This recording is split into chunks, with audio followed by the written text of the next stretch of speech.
Orexako herrian, Oiantxiki kooperatibak gazta urdina ekoizten du besteak beste. Ardilatzen esne gordina egina, Eusko Labeleko ikurra darama. Nola egiten den ikusiko dugu. Albistegian Wortxiz izango dugu izpide. Aste honetan antolatu da Oviedon. Datorren astean lehiaketaren laburpena egingo dizuegu.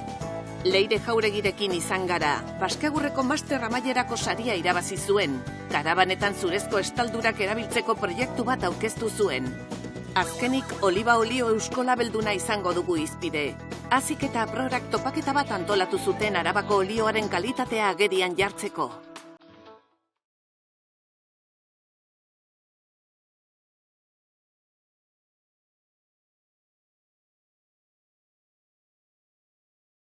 Latxa urdina, Eusko Label zigilua daraman 6 gazta motetako bat da.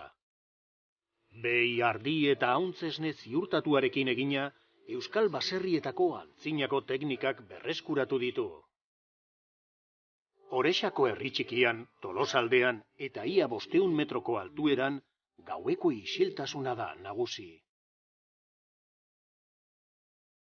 Udalerri erdiko txoko batean ordea, lan jarduna hasi da. Oiantxiki kooperatibaren gaztandegia da. Xarik, ardilatzen esnea berotzeari ekin dio Eusko Label zigilua daraman gazta urdina prestatzeko. 900 litroko aska da eta hartzigarriak dagoeneko bota ditu bertara. Ardilatz taldetik lortzen dute esnea. Guztira, 1500 ardi dituzte 4 multzotan banatuta. Horrela, errazagoa da urte osoan erditzeak antolatzea. Kooperatibako 3 langile eta enplegatu bat arduratzen dira hartaldea zaintzeaz. Oiantxiki kooperatiba duela 3 hamarkada sortu zen landa garapenerako programen eskutik.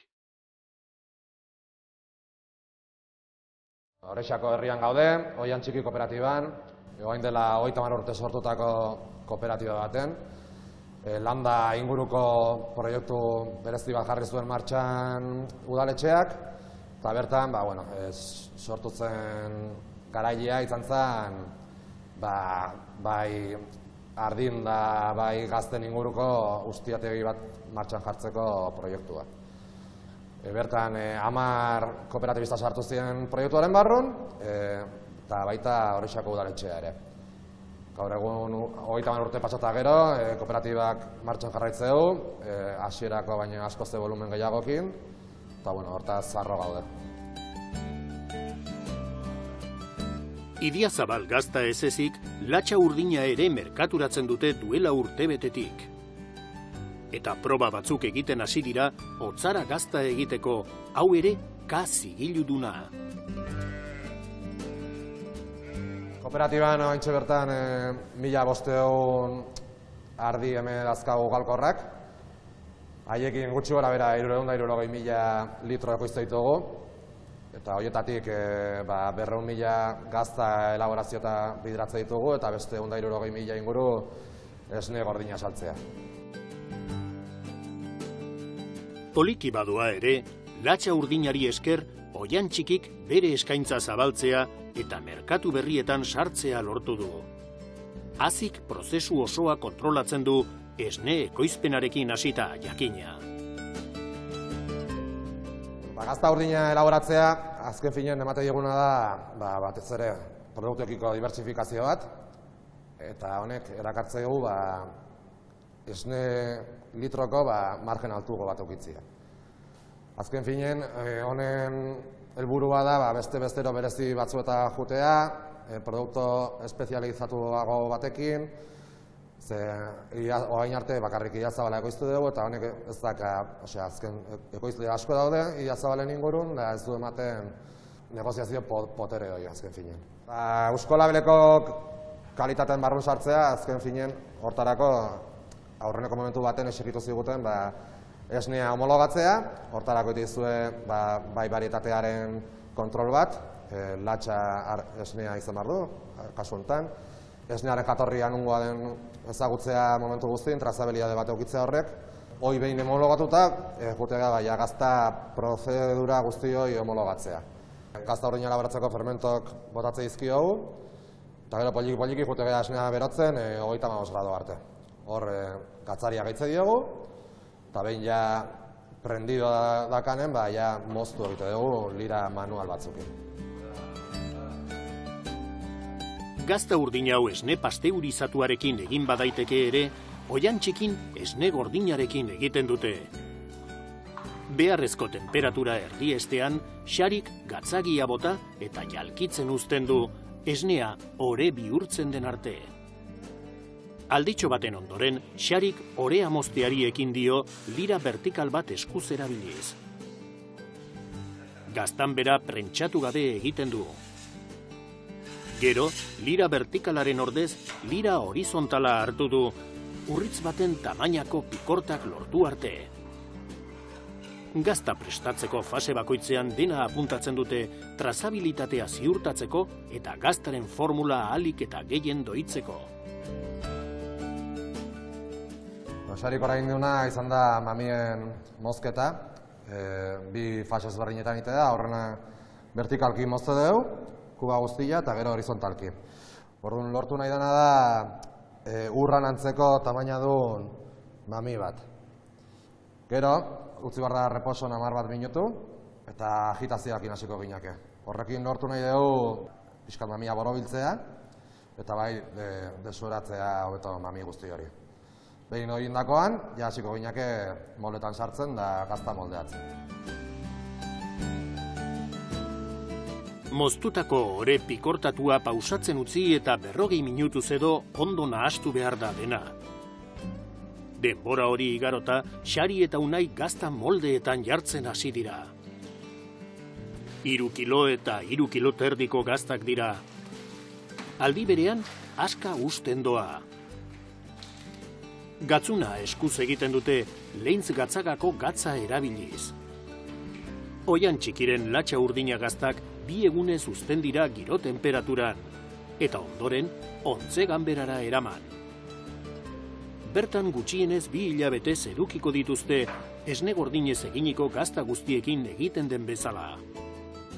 Ontze ganberan gaztak forratu egiten dira, ezetasuna eta aroma guztiak gorde ditzaten. Aldizka egiaztatu behar da gazta urdinaren berezko onjoa hasi eta garatu egiten dela. Ite zaiona da, sakabokadoz edo herramienta honekin ikusiko dugu garrutikan lizuna jaio den. Ikusi dezakegu, ja urdina emantxa ditula.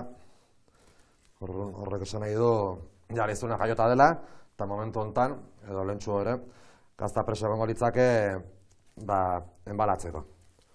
Orduan, kaso honetan ja gazta barruko lizuna aterata daka, eta orduan ningo genuna da, izango zen, aluminiozko papel alimentario honekin bildu. Honek ezotasuna beto mantendarazi egiten dio. Horrek erakartzeu testuralki ere askozte beto egotea gaztak, ez lehortzea barrutik. Eta, bueno, hola aukitze dugu, behintzat, gazta 2 hilabete bete arte. Behin 2 hilabete izan da, ja salmentara bideratu dezakegu gazta hau. Azken emaitza gazta urdin hauek dira, gama bereko beste batzuk baino leunagoak, azkurari gabeak eta ukitu gozo txiki batekin. Oihan txikik, orexan, latxa urdinaren aldeko apustu sendoa egin du eta pixkanaka merkatu berrietan sartzen ari da. Eskarmentu luzea da euren bermerik onena.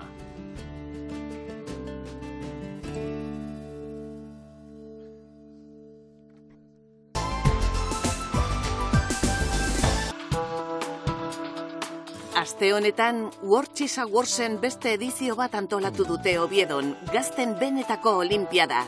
Sustraiako lantaldea Oviedon izan da, eta datorren astean lehiaketa eta jaialdi horren laburpen zabala eskainiko dizuegu. Euskadik presentzia handia du lehiaketaren antolaketan, epaimailan eta sarituak izaten diren gazten artean. 40 herrialdetako 4.000-tik gorako gaztekin, euskal protagonismoa askoz handiagoa da, elaborazio volumenagatik legoki gukeena baino.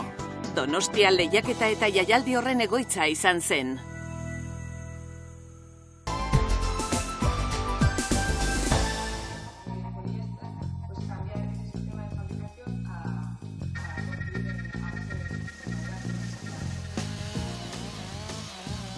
Baskegurrek Euskadiko zuraren sektore osoa bultzatzen du eta zuraren alor eta azpi sektore guztietan egiten du hori.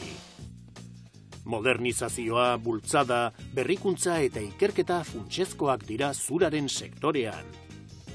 Baskegurreko Oskar Azkarate Bilboko ingeniari eskolan izan da Jesus Kuadradorekin hitz egiten.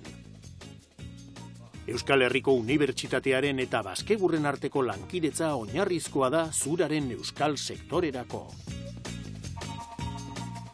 Baskegur, Euskadi mailan dagoen elkartea, baso eta industria, egurraren industria batzen ditun elkartea, hasitza baso jabetatik, egurrean dauzkagun eraldaketa edo transformazio diferenteekin. Lehengo transformazioan papelerak, zerrategiak, eta gero bigarren transformazioan, bigarren transformazio edo produktu bukatuta egurrezko produktua bukatzen duten enpresak. Hau da, egurrara ikuntzan egiten duten lan egiten duten enpresak, altzairuak egiten duten enpresak, eta kataiaren bukaeran zu produktua edo biomasakin egiten duten enpresak ere badauzkagu. Hau da, baso jabetatik hasitza, egurraren sektoreak dauzkan transformazio edo industria diferenteak batzen ditun elkartea.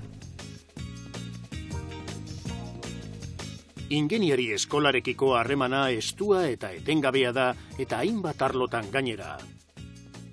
Zuraren astean adibidez, Baskegur saria banatu zuten berriro, egurrean egindako master amaierako proiektu onenaren saria alegia. Gure helburua da Baskegur moduan eta sektore moduan badauzen agenteekin lan egitea eta elkarlan hori sortzea. Oindala urte asko bagabiz lanian EHUko ingenieruen eskolarekin eta beraiek eraikuntzako master bat ematen dute eta elkarlana hor oindala urte asko garatu egin gendun eta jarraitzen dugu lanian eta helburua da beste material batzuk ikusten diren moduan, normalien porlana edo aluminioa eta holako materialak eta soluzio konstruktiboak ikusten diren moduan ideia da egurrabe euren parte izatea, ez? Jesusek Leire Jauregi aurtengo edizioaren irabazlearekin hitz egin du bideokonferentzia bidez, Leire Dublinen baitago, bere prestakuntza zabaltzen. Azken urteetatik ona, karabanak gero eta gehiago erabiltzen hasi dira oporretarako eta aisialdirako, eta Leireren proiektua hain zuzen, ibilgailu horien estalduran zura erabiltzean datza. Lan honen helburua da gaur egun eraikitzen diren karabanen estalkiaren materiala aluminiotik edo poliesterretik egurrera aldatzea. Eta zergatik aldaketa hau, egurra material estruktural bat da, beti izan ohi da, eta dituen abantaiak oso baliogarriak izan aldira batez ere eraikuntza jasangarri baterako bidean, ezta? Eta horren beste azten ari den sektore baten aldaketa jasangarriagoa den aldaketa hau eragitea izan behar da gure lehen bete beharra. Eta batez ere naturarekin harreman estua daukan sektore honetan geroz are gehiago, ezta? Jesusek kontatu digu zergatik aukeratu zuten Leireren proiektua. Dentro de los trabajos de madera... Zurezko lan guztiak nahiko interesgarriak izan dira aurten. Eta Leirerena agian are gehiago nabarmendu da. Eraikuntza sektorearekin zuzenean lotuta etzegoelako. Euskarri gisa erabiltzen den egitura baten kalkuluak egin baditu ere, eraikin baterako egin beharrean, karabana baterako egin izanak plus berezi bat eman dio. Ingeniari eskolak prestakuntzaren bidez bultzatzen du zuraren erabilera, eta jasangarritasun kontzeptuengatik egiten du lehengai berriztagarria data. Ikasleek ere, arrazoi berberegatik prestakuntza eskatzen dute.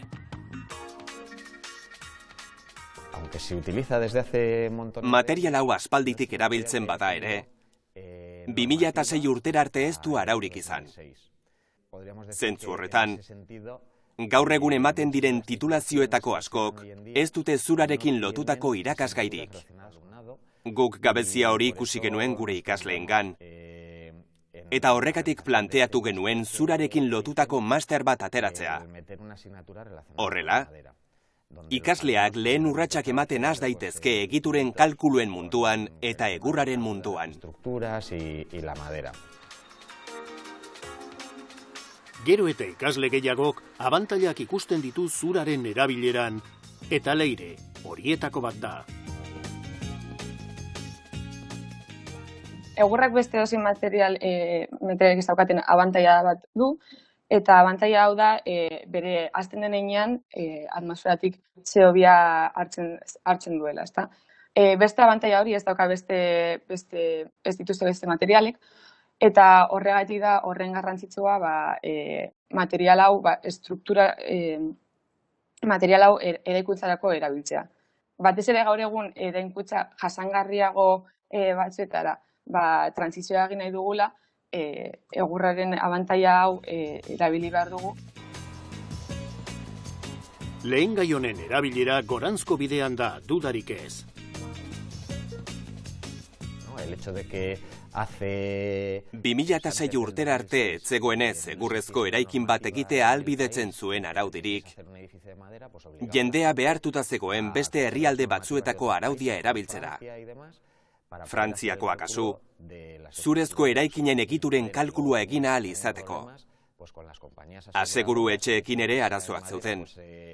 Izan ere, araurik ez zegoenez indarrean, eta zurezko egiturak zirenez, arazoa are handiagoa zen. Gaur egun dena da erratzagoa eta arautegi baten babesa daukagu. Eta zurak, gainerako materialek bezala, araudia bete behar duenez, antzeko zeregina beteko du. Beraz, eskarien hazkundea aurre ikusita dago. Leireren iritziz, egurra oso presente egongo da bere etorkizun profesionalean. Egurra eraikuntza arloan edo eraikuntzako sektorean geroz eta gehiago erabiltzen ari da, eta ziur nago eta animatu nahi dut jendea egurrari buruz gehiago irakurtzeaz eta jakiteaz, benetan oso material erabilkorra delako, estrukturalki hitz egiten, batez ere erakundeek egiten ari diren lanari esker eta laguntzei esker material hau eraikuntza arloan oso garrantzitsua izango dela. Sari hauek Baskegurren eta Ingeniari Eskolaren arteko lankidetzaren emaitza dira, eta lehengai berriztagarri eta jasangarri baten erabilera sustatzen dute. Guk ere, Leire zoriondu nahi dugu bere proiektuagatik.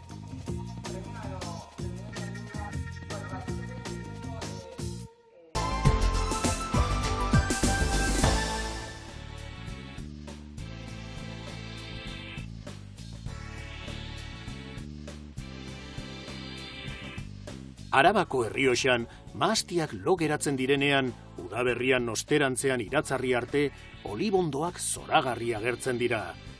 Mahatxondoen ostoak tonu gorriskaz betetzen dira.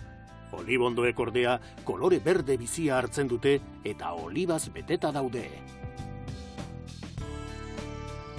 Olibadi hau Arroniz barietatekoa da, moredan dago eta 800 bat urte ditu. Horrek garbi erakusten du zeinen garrantzitsuak izan diren historikoki olibadiak Arabako hegoaldean. Arroniz barietatea Arabako Errioxako olibondoen ia 100% da. Pixkanaka, oliba zaintzak garrantzia galdu zuen, baina azken urteotan suspertzen hasi da. 20. mendearen hasieran 1100 hektarea olibadi zeuden erregistratuta. Gaur egun ordea, 350 hektarea baino ez daude eta horietako asko gutxi zainduta. Aprora, Arabako Errioxako olibondoak eta olioa sustatzen dituen elkartea da. Bere zeregina kalitateko olibadiak eta olioak sustatzen laguntzea da. Olibadiaren kultura aberats eta tradizionala ere sustatzen du.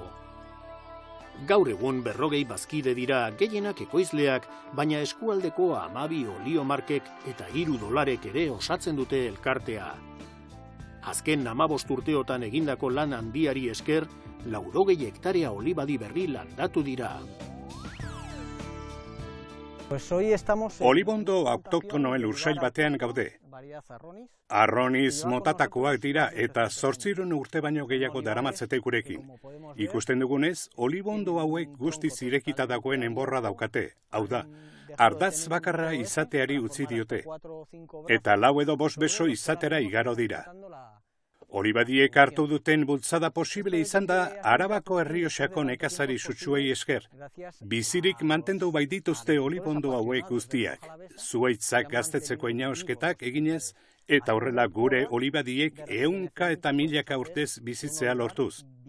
Eta denbora horretan guztian, produktiboak izatari utzi gabe.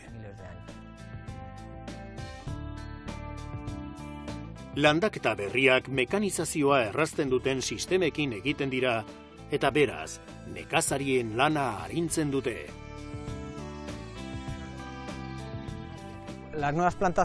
Landaketa berriek intentsiboan egiten dira, baina ez modu superintentsiboan. Ez dugu olibondo esi bat egiten. Olibaldi modernoetan ikus dezakegun bezala, 6x6, 7x6 egiten dugu. Ardatz bakarra duten arbolak errentagarriagoak dira. Ekonomikoki bideragarriagoak dira. Arabako Errioxan berriz, 1000 urteko olibondoak dauzkagu. Ingurumen eta paisai aldetik balio handikoak. Baina jakina, errentagarriak izatea lurtzen ez badugu, belaunaldi gutxi barru inork ez du horrekin jarraitu nahi izango. Una generación más o dos más seguirá cultivándolo. Bilketa bi kasuetan desberdina da. Adibidez, jeste metodo zaharra ahanzturan erori da. Antes era con un macaco. Antzina eta gaur egun ere familia batzuek hala egiten dute. Laborariak etortzen ziren saski bat bularretik zintzilik zutela, eta eskuekin jasotzen zituen olibak. Hori da, olibak biltzeko modu bat. Bestea, lurrean izara moduko batzuk jartzean datza. Eta gero, bibaragailu batekin adar bakoitzari pintza batekin heldu eta bibarazioen bidez olibak izarara erortzen dira. Garrantzitsua da horiek azkar jasotzea eta atoiara eramatea, zapaldu ez daitezen eta olio errotara ahalik eta osasuntsuen irits daitezen. Eta gero, hirugarren modua dago. Olibadi modernoetan erabiltzen da, ardatz bakarreko arboletan. Enborrari pintza batzuekin heldu, inguruan haizemaile moduko bat zabaldu, arbolari dardarak eragin eta oliba guztiek erortzen dira haizemailera. Horiek dira Arabako Errioxan erabiltzen ditugun 3 teknikak. Olibondo berriak landatzen hasi dira. Gainera, abandonatuta zeuden olibadi zahar asko berreskuratu dira. Nekazari gazteak beste labore batzuen alternatiba gisa ikusten hasi dira olibadia. Maaztien alternatiba gisa adibidez. Urteko gorra izaten ari baita. Eta batez ere zerealen alternatiba gisa. Hori dela eta olibaondoak landatzen ausatzen ari dira. Gatzaga Buradongo inguruetan esaterako olibondoak daude. Handik deitu digute aholku eske. Oliba ondo merkaturatzen den produktu gisa baloratzen hasi dira. Gainera, eskari nahikoa dago, ekoizpen berriak sustatzeaz gain, ingurumenaren eta historiaren ikuspegitik ere balio aparta du. Utzita zeuden labore historikoak berreskuratzen ari garelako. Urte zaila izan da, baina uzta ondo dator, bai kantitatean, bai kalitatean. Eta prorak kalitateari ematen dio lehentasuna.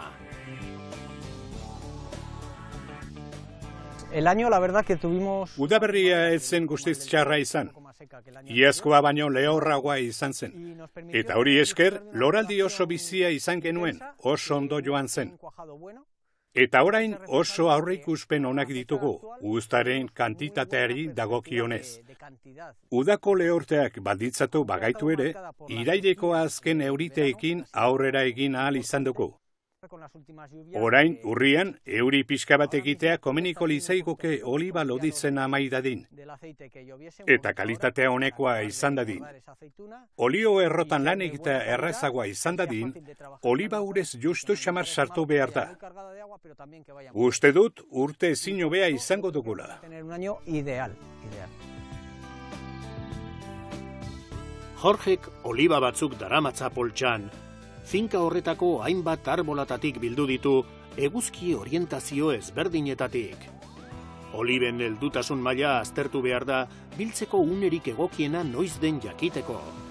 Arabako Errioxan olibari etzaio gehiegi heltzen uzten olioaren kalitatea lehenesten delako. Olibak dolareetan sartzen hasi dira eta uzta berria martxan da. Hurrengo egunean, Jorge Hernaniko Txillida lekura joan zen, hazik kazetariak eta gastronomoak bildu baitzituenan Euskolabel familiako 3 produktu sustatzeko: Euskal Gatza, Euskalogia eta Euskolabeleko olioa. Txillida lekuko gune gastronomikoak, Lurra Kafek, akordio bat sinatu du Basque Wine indartzeko. Fede Tatxa beti izan da bertoko produktuen eta ekoizleen defendatzaile sutsua, bai hemen, bai Oronan kudeatzen duen diametro 200 jatetxean. Hain zuzen ere, Euskal Gastronomia Akademiaren sari berezia jaso berri du tokiko produktuekin eta kalitatearekin daukan konpromisoagatik. Topaketaren helburua Euskolabel produktu sorta zabalaren 2 produktu sustatzea izan zen, Ogia eta Gatza.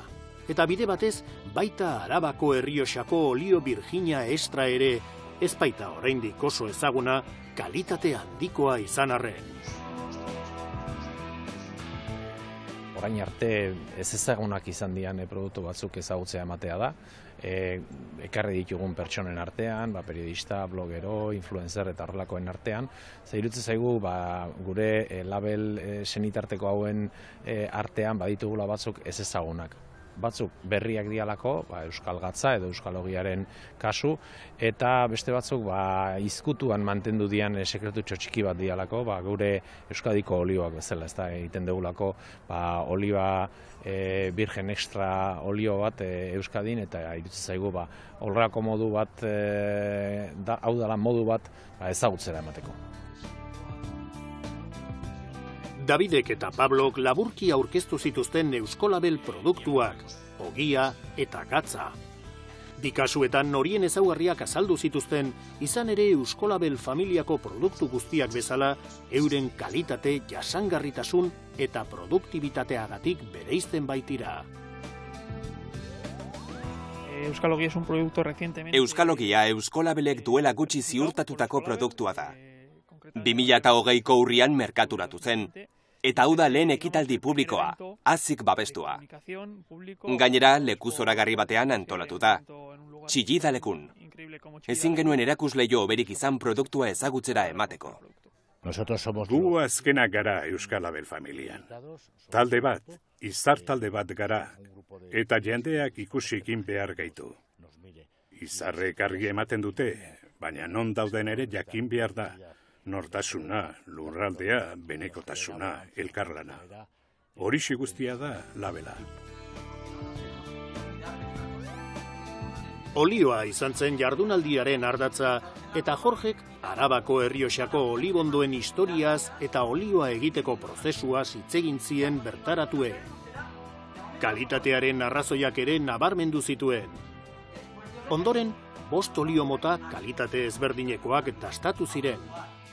Gonbidatuek Jorgerekin hitz egin zuten eta amaitzean dastari buruzko ia ordubeteko laburpen interesgarri bat egin zuen besteak beste. Aziren ekimena arrakastatsua izan zen eta aprorak Euskolabeleko olioen bertuteak azpimarratu zituen. Arabako Errioxan nortasunez betetako lurraldea da eta bertako olioaren balio kulturala eta potentzial turistikoa ere nabarmendu zituen.